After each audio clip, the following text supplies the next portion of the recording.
We've assembled all of our featured speakers, as well as Kevin, our moderator, for this expert panel. And the goal here is to have an open conversation and let you ask questions or make comments that we respond to.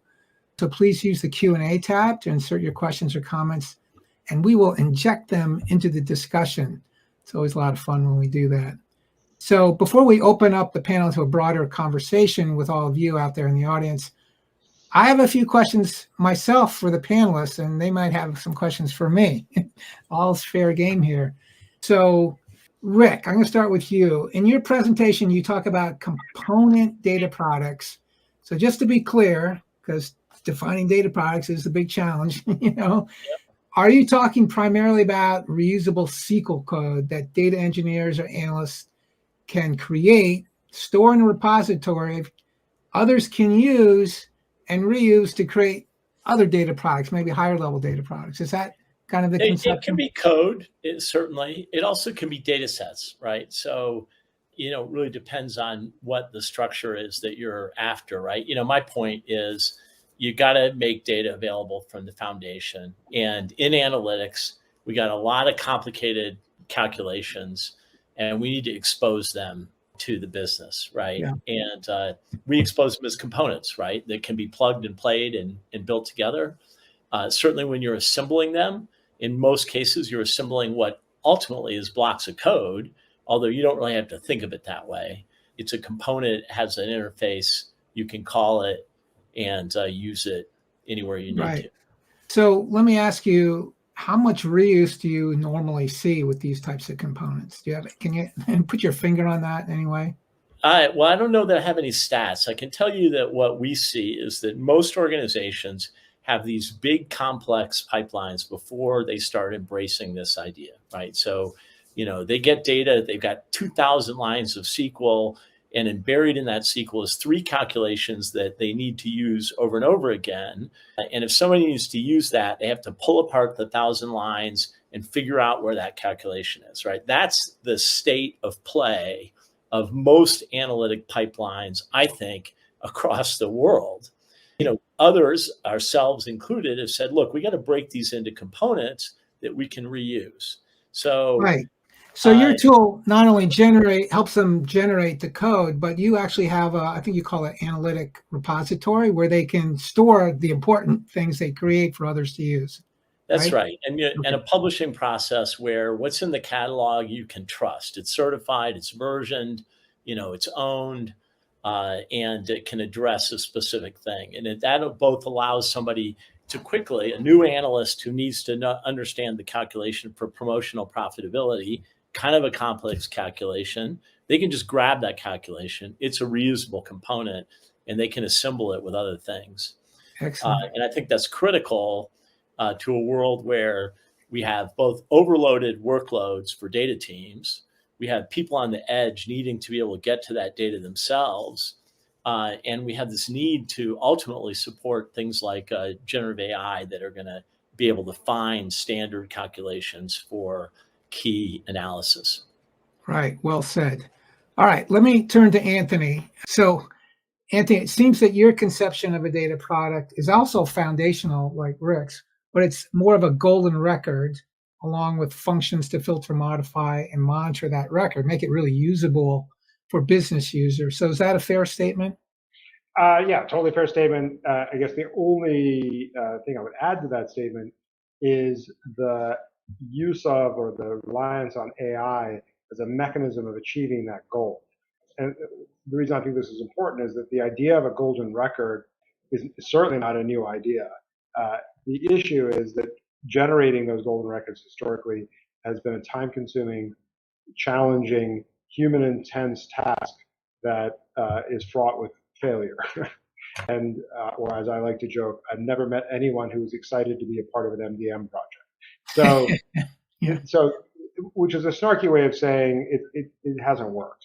And much like most people don't enjoy writing emails or blog posts, and so they turn to ChatGPT to help them with that task, we believe there's an opportunity to have AI step in and help with these common data management and data mastering techniques or tasks rather, and actually have that be a success.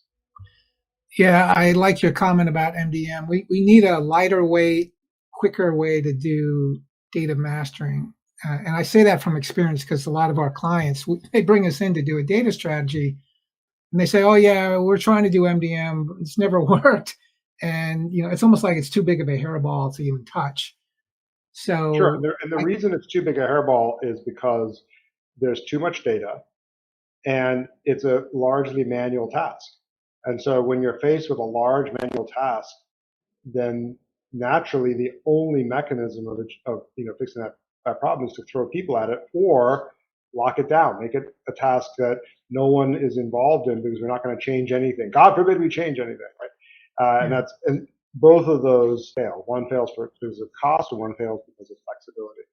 I love that conversation, Anthony, because I think that, when I think about these granular data products, and I might think of retail sales, if I want to join that to something else, I need master data, right? And I need a key. And I need the keys, right? And, if an AI engine like what you're proposing can do that, that's going to make the ability to share that data so much more valuable. So much of the conversation, like the data fabric conversation, kind of ignored this topic, right? And if we're going to link data, we've got to have a way to do it. And we need to be able to expose data at the lowest level with the linkages available. So I got to inject here because you guys, as I said, are both playing at the foundational level of data products. And I didn't anticipate this when you guys became sponsors of this event. But it seems to me that you're the yin and yang of the foundation for data products. And maybe you guys need to partner as companies to make that foundation much more usable and accessible to everybody, or at least to show them how it can be done so they don't, mess around with no results. Look, we haven't had a chance to talk yet, but I know we are aiming to, and we'll figure out ways to work together. Yeah, I think the question of reusable components for managing streams of raw data is an extremely important one. Rick, to follow in your prior comment, these keys, these join relationships, that's is one of the areas that's been a sore point for people. And I totally agree with you that the data mesh vendors are just ignoring this problem and sort of saying, well, assuming it'll get figured out. So you need a mechanism of linking the data. All right. So, Rick, you said that you see value in Tamer because that technology is a way to link data that you guys create. So I'm wondering, Anthony, how does it work in reverse? How do you see the value that the Rick's technology could bring to you? Not that you had the full briefing yet, but no. So I have a good sense for what Rick's doing. So I think the credit, he did a great job of describing this. A hairball of 2,000 lines of SQL is just that. It's a hairball. You're never going to unwind it. And you cannot manage. Let me say this actually in a slightly different way. Having been a software person for many years, no one would suggest that the way to build a good product is to build one long, source file that everyone has to make edits in. Like, no one works that way. Maybe you worked that way in like the 60s or something when there was some COBOL. Everybody's like, no, we build reusable components and then we subclass things and we do, we reuse things. We have a scalable architecture for how we build new things. The idea of doing that for data is a brilliant idea and really important. Yeah. Excellent. With you there, right? That's our world. That's what we think about. All right. Well, I'm looking forward to this partnership and the fruits that will bring for the whole industry, because it seems like it's, at the foundation for data quality and, the core metrics that run a company. I mean, what could be more basic than that, right? If you don't get that blocking and tackling done, the master data and the core metrics, you've got nothing, right? So we'll have to reconvene a webinar in 6 months, and you guys can announce to the world what you've come out with. Not to put you on the spot or anything. All good. All right. So I'm going to let you guys put me on the spot. Do you have any questions for me based on what I presented? Did you agree with all of it or not? I think that, kind of you and I have talked about this, right? People sometimes think of data products as, anything and everything to do with data. And certainly I agree with the idea that we need to apply product management discipline throughout. If that means at the end of the stream of, of a dashboard, that's fine. But I do think that governance can't just be, a top-down function. And I would just, kind of suggest that thinking about how you think about that outside of the data team for all those business users who are using data on their own today, how do you bring them into this environment? I would just encourage you to think about that in your discussion. Yeah. So what's interesting is I presented that pretty elaborate governance workflow. And I don't think you do that at this component level, right? I mean, it's maybe Rick, you could explain, like, for instance, what Michael does to govern. Well, we talked about it a little bit. It's a much lighter touch at the component level, I would assume. Well, it is, but it is only in the sense that people who have access to data products can do their own thing first, right? So there isn't a process that says, I can't use this data for my business problem if it's certified data.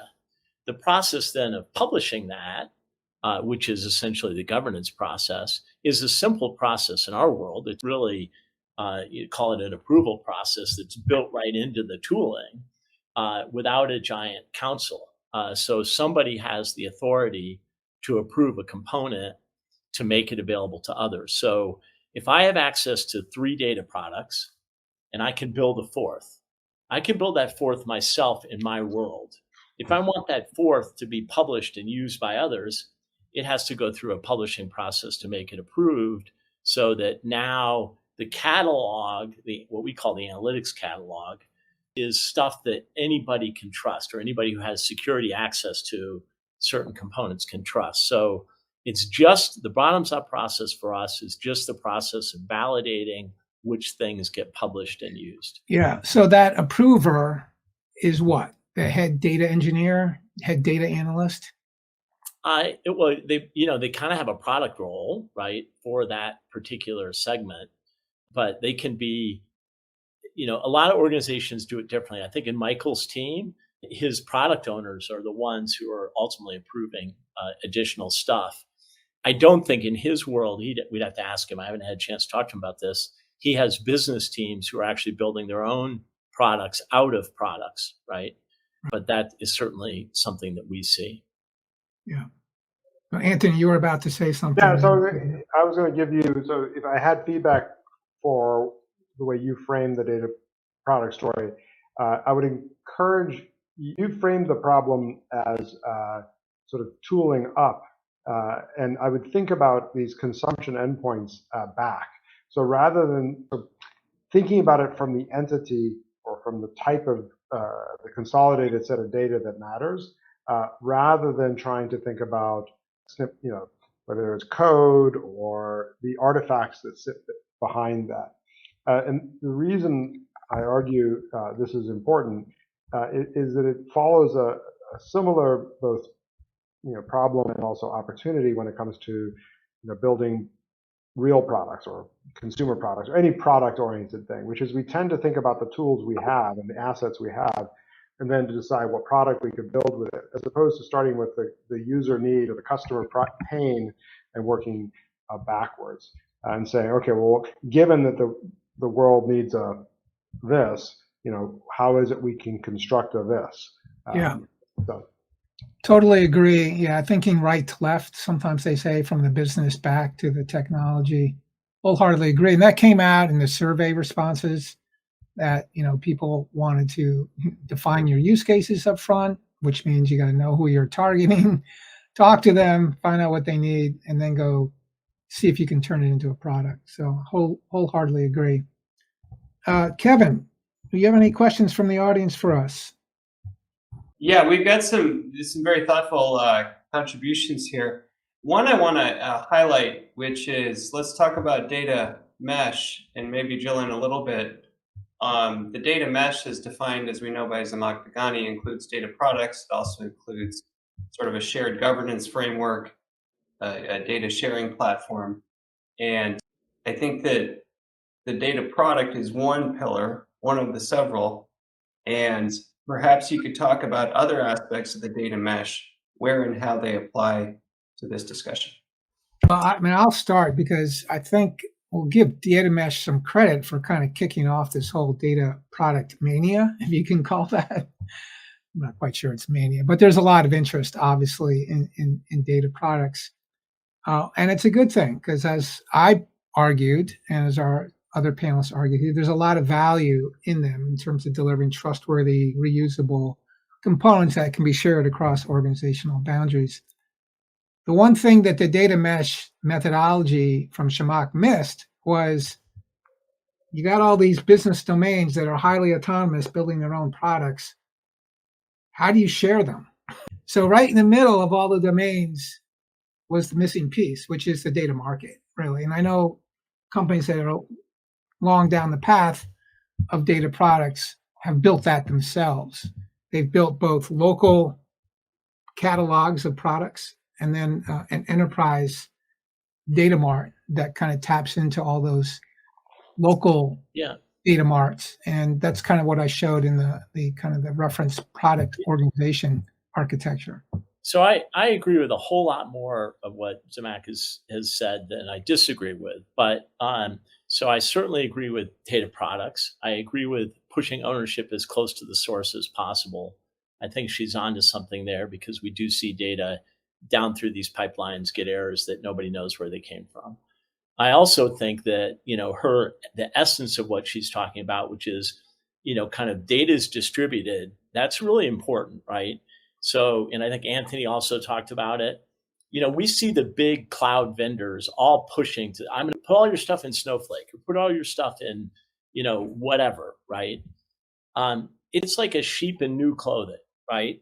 They're still trying to put the data in a central place, and it isn't going to happen. I was on the phone or on a call with the CDAO of a big giant healthcare company recently. 53 data platforms. My kids are going to be retired before all those 53 platforms are in the same place, right? So you need a layer that sits above it. I totally buy that. You need ownership as close to the source as you can get it. I buy that. You need the governance model. I'm not sure with some of the technical stuff that she's indicated, because frankly, I think that those data processing platforms, whether it's Snowflake or Redshift or BigQuery or even Netezza or Hive, they actually do a great job of processing data, and you're not going to outdo them. So I think you need a thin layer on top. I mean, that's certainly how our product is built that provides that. I don't think you have to, come up with a completely different technical architecture. That's my take. Yeah, I definitely would agree. This whole data mesh thing is not new. We've been talking about it since the 90s. So, and there's been various iterations. I think the mistake in the analysis is to not focus on the quality of the output from the mesh, if I can say it that way. So just building distributed queries, to Rick's point about the technology, I mean, it's an interesting technical problem. It doesn't actually solve a business user challenge, which is how can I get a view of my customers that cuts across all these systems? And simply aggregating all that data and saying, well, guess what? You have 5 instances of IBM when we know that there's only one version of IBM is, I mean, maybe an interesting technical challenge, but it doesn't solve the business user problem.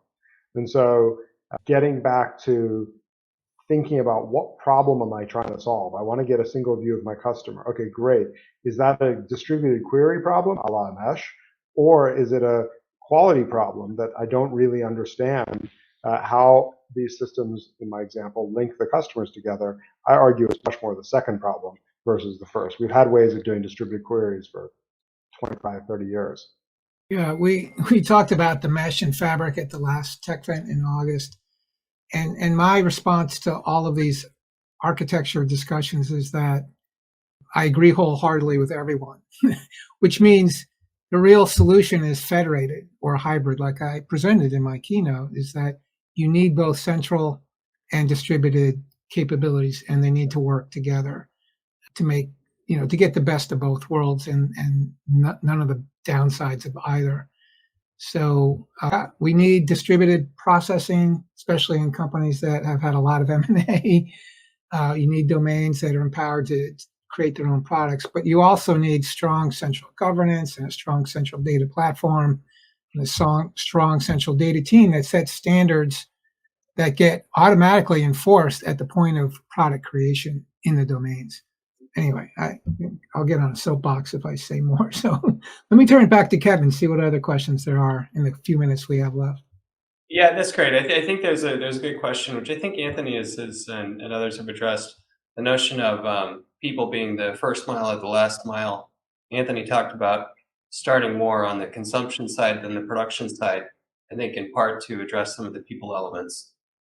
Other thoughts on how to address the people dynamic here? Folks are interested in hearing about that. I would just say, start by recognizing that I think Anthony said water is going to find its own way. I don't remember how you said that, right? But I totally life will find a way from Jurassic Park. Yeah. So if you try to control all your data centrally, somebody at the edge is going to have a question. If you don't answer it, they're going to get the data on their own, hook or crook, and do something with it. So I think the critical thing to me, to the people, is you have to recognize that we've got a world of empowered people at the edge who need to use data in their world.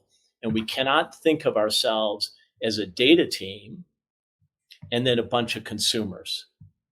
Because those people at the edge, they're creators and they're consumers. And we need an environment that brings them into the process. And I think that that's critical to this success. In that same spirit, not thinking as a data team, we tend to spend time and energy with other people on the data team. I would encourage people to spend time and energy with people not on the data team. And I would say the same thing to any product development organization. Don't spend time with developers, spend time with your users or customers. And you're much more likely to learn something. Yeah. I mean, the example I used of, 6,000 data analysts, and 200 data engineers. So are those data engineers going to produce everything that those 6,000 people, they have zero chance of doing that. So if we don't empower the people at the edge to both be creators and consumers, we're in trouble. But if we do empower them and we don't govern their work and create it in reusable ways, then we're in trouble too, right? So, we went from ETL, we built everything up front, to ELT, and now we can put the transformations downstream. But what are you going to do to say which of those transformations, who built them, what's useful? That's this kind of bottoms up empowerment process that I advocate. So it's interesting, Rick, you talk about empowerment at the edge, and I wholeheartedly agree. And you also said, well, if we don't govern that, the implication is you have chaos, and that's also true.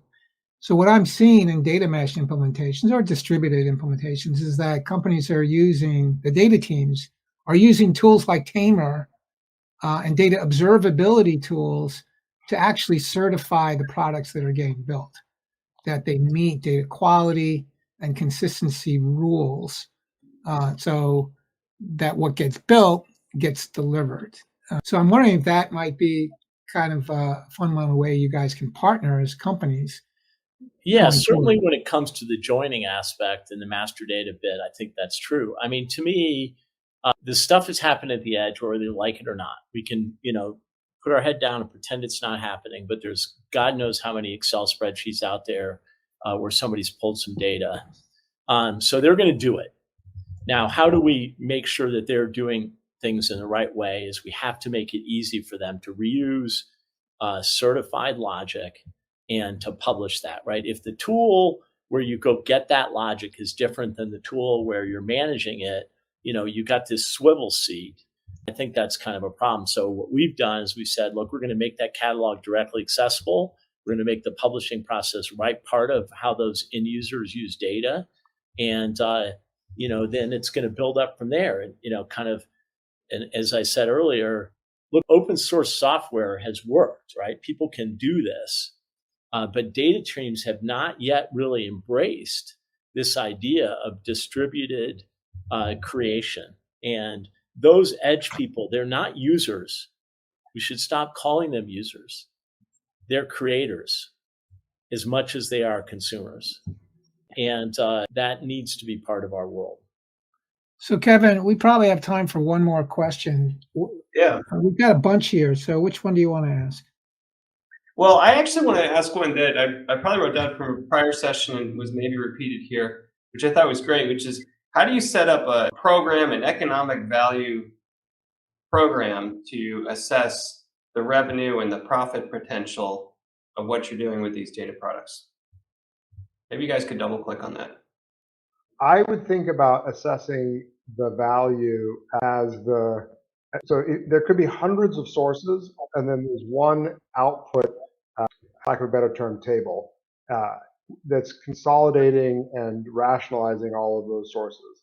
The unit of measure that I think is relevant is that consumption endpoint, is that finalized table. Or to say it a slightly different way, how much time and energy it takes to create it is not the relevant metric. The relevant metric is the value of that table that comes out the other end. And so the way I would think about building a business case is to say, I have requests to build 50 tables or 50 endpoint consumption analyses. At a high level, what's the value of each one? So, looking at the total number of cleaning products we used for desk surfaces, probably not super high value. A 360 view of my customer, so I can cross-sell and upsell, that's high value, right? So you might think about ranking them on that metric. Yeah. But starting with these endpoint tables, not the myriad of sources you're going to need to rationalize to get to those endpoint sources, which is what I think most data teams are like, well, that's going to take 72 hours, therefore it's really expensive. No, or I'm going to require 1,000 sources, so that's really expensive. No. What's the value? I think that I agree with Anthony. The value is downstream, right? So the requesters of the business, of the data products or the users are going to establish the value that they're creating in the business, and it has to go from there. The cost associated with it is, processing cost. You can measure the processing cost of any, specific data stream if you need to. And the cost of building the data products becomes a question of the teams, et cetera, and just managing that cost. But if you're aligned with the business teams, the value that they're after, and if they can indicate the value from what they're doing, then that's how you build a process of measuring the value of what you do. And if you build a data product for somebody and they don't use it, back to Anthony's point, it isn't consumed, you got a problem. And I loved, Michael's earlier point, like actually retiring them. And as you said, Wayne, a lot of people don't. That can also lend itself to a certain amount of automation, right? That looking at usage. There's a trick there. You can take the product down and see if anyone complains. And then, that's a quick measure, right? If you get hate mail instantly, well, that's a high value data product. No one notices for 6 months. There's your answer.